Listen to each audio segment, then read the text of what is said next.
Ya.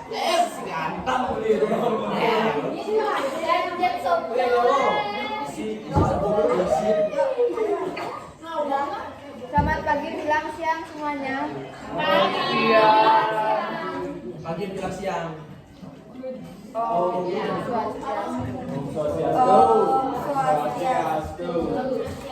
Berdirinya kami di sini, kami akan menjelaskan tentang hasil kerja kelompok kami. Pertama-tama, izinkan saya memperkenalkan diri terlebih dahulu. Perkenalkan, nama saya Nikita Carianti, nomor absen 31, dan rekan saya. Perkenalkan, nama saya Nikade Dwi Darmayanti, nomor absen 23. Perkenalkan, nama saya Dewa Madya Geredano, nomor absen 7. Perkenalkan, nama saya Ahmad Dodi Kurajaya, nomor 15. Perkenalkan, nama saya Nikola Herianti, nomor absen 24. Perkenalkan, nama saya Nitya Ningsih, nomor absen 32. Nah, adapun materi yang akan kami sampaikan yaitu mengenai kerjasama dan perjanjian internasional. Langsung saja, untuk sikap positif terhadap kerjasama dan perjanjian internasional akan dijelaskan oleh Dewa Kader.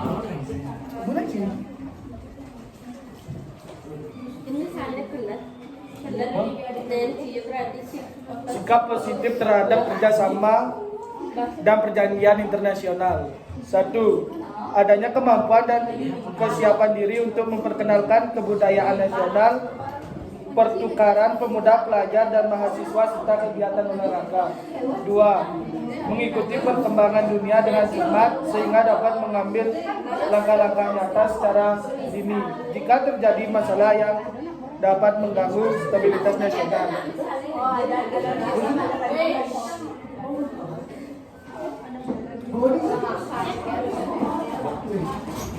Nah, materi selanjutnya yaitu mengenai manfaat yang diperoleh dari kerjasama antar bangsa akan dijelaskan oleh Dewa.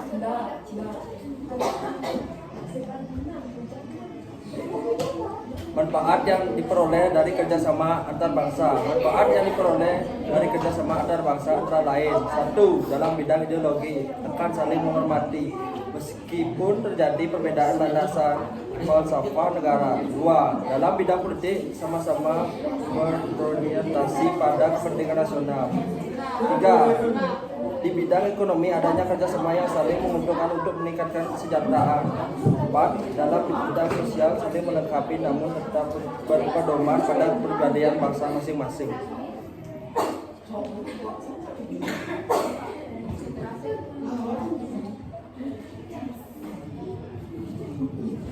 Selanjutnya yaitu mengenai bentuk-bentuk kerjasama dan perjanjian Indonesia dengan negara lain yang akan dijelaskan oleh Dwi.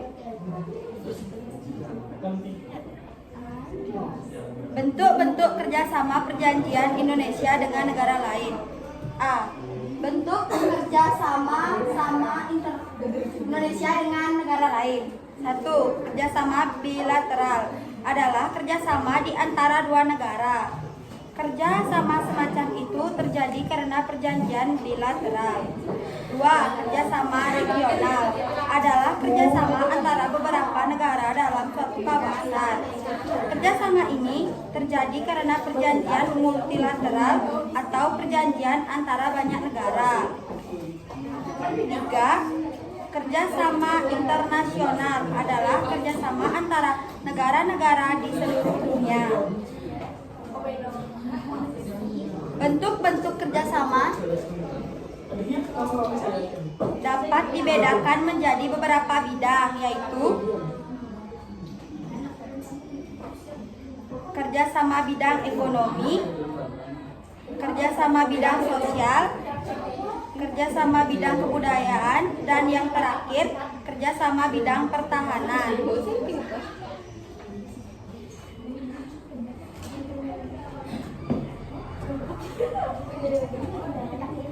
Selanjutnya mengenai manfaat kerjasama antar bangsa yang akan dijelaskan oleh Fajar. Baik, saya akan melanjutkan. Kerjasama yang dilakukan oleh setiap bangsa dapat meliputi berbagai bidang, yaitu yang pertama ada bidang ideologi. Yang perlu dilakukan oleh setiap bangsa adalah saling menghormati dan tidak saling menyakiti. Yang kedua ada bidang politik, yakni akan saling menghormati sesuai dengan kepribadian bangsanya untuk Indonesia berdasarkan Pancasila. Yang ketiga ada bidang ekonomi, akan terjadi hubungan perdagangan ekspor dan impor. Yang keempat, dalam bidang sosial budaya, dapat bekerja sama dalam mengatasi masalah pengaruh budaya. Yang kelima, ada bidang harika, dilakukan dengan mengadakan latihan peran bersama. Poin yang terakhir yaitu mengenai manfaat yang dapat diambil dari kerjasama antar bangsa yang akan dijelaskan oleh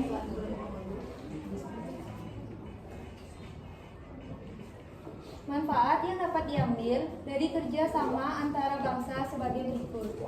1. Saling menguntungkan kedua belah pihak dalam meningkatkan kesejahteraan ekonomi. Yang kedua, saling menghargai dan menghormati ideologi masing-masing.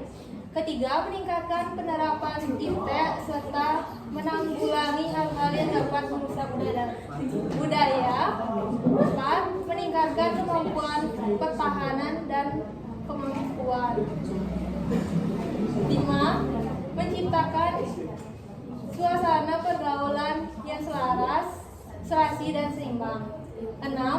Mewujudkan ketertiban dan kedamaian dunia.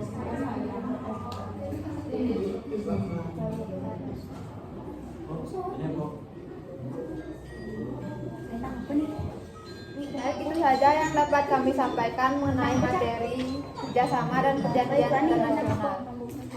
Selanjutnya, kami akan membuka sesi tanya jawab untuk 3 orang penanya.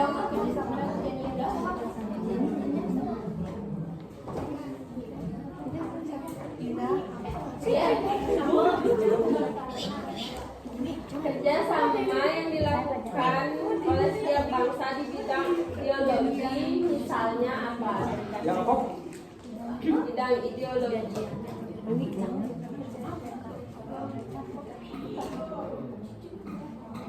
Berikan satu contoh.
Tentang kerjasama di bidang ideologi, yaitu yang pertama ada eksperimen atau ATA dan penyelenggaraan pesta olahraga SEA Games. Yang kedua, pentingnya organisasi Menteri Menteri Pendidikan Asia Tenggara atau SEAFEO yang bertujuan untuk memajukan kerjasama di bidang pendidikan. Yang ketiga, menyelenggarakan kerjasama dalam bidang kebudayaan dan pendidikan dan negara-negara ASEAN dalam student exchange program ASEAN. Apakah bisa diterima? Bisa. Saya Tuani. Deh.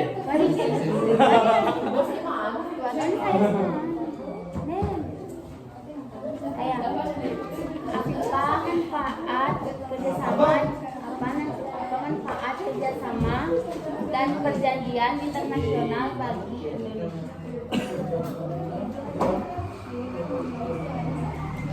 Internasional bagi Indonesia.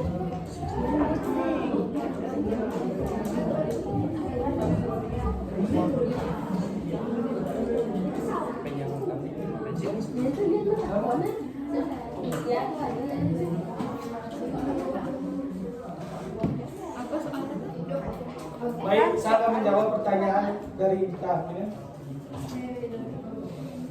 Manfaat yang dapat diambil dari kerjasama kerjasama yaitu satu, saling menguntungkan kedua belah pihak dalam meningkatkan kesejahteraan ekonomi. Dua, saling menghargai dan menghormati ideologi masing-masing. Tiga, meningkatkan penerapan iptek serta menanggulangi hal-hal yang dapat merusak budaya. Empat, meningkatkan kemampuan pertahanan dan kemampuan. Lima, menciptakan suasana pergaulan yang selaras, serasi dan seimbang. Apakah bisa diterima?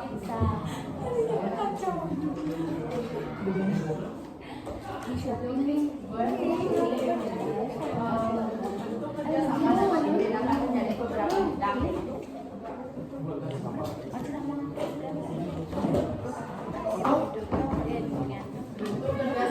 dapat membedakan kerjasama beberapa bidang. Kenapa saya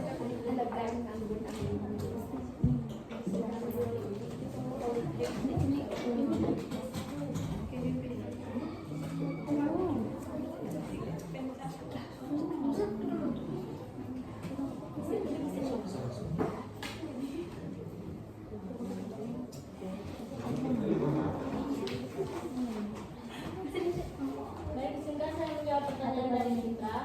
Kerjasama yang dilakukan oleh setiap bangsa dapat meliputi berbagai bidang, yaitu yang pertama adalah bidang ideologi, yang kedua bidang politik, yang ketiga bidang ekonomi, yang keempat bidang sosial budaya, dan yang terakhir bidang handcraft.